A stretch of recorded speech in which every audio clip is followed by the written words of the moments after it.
I'm going to change the TMS module on this BMW F10 chassis. It's a 520D. Basically, what error code you get is on the iDrive on the dashboard. You can see the vertical aim control failure message.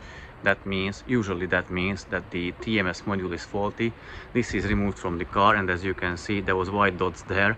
They are damaged. The circuit board is damaged, basically because the headlight is like misting or fogging up, so it lets the water gets inside.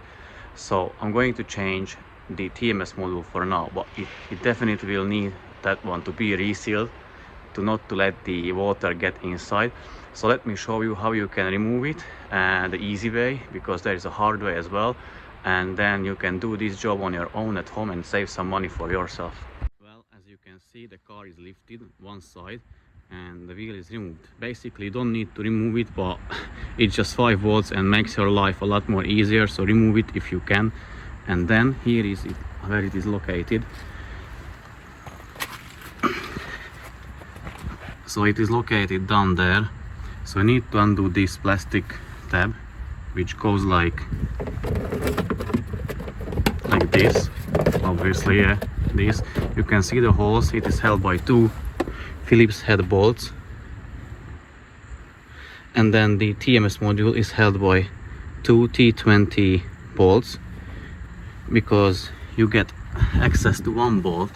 To this bolt you have very good access, so you can use a ratchet, but for the second bolt, which is down there you'll need an L-shaped T20 Torx wrench, or I think it's called wrench, and then you can just with the slow turns you can undo it. And how you remove the TMS module itself, so this is the old one. Let me put it back, and the removal is the same as the replacement. So you need to tilt it slightly.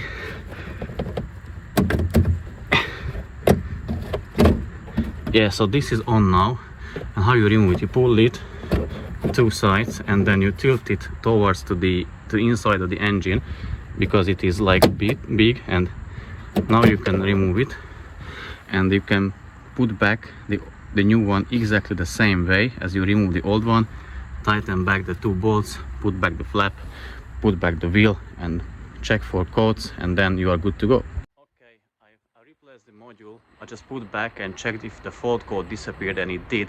And I decided to remove still the new one, just to save the client money, because as you can see, it is very watery inside and misty and fogged up.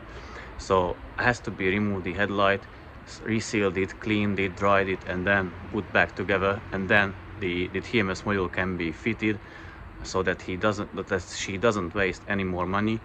So yeah, that's how I will do it.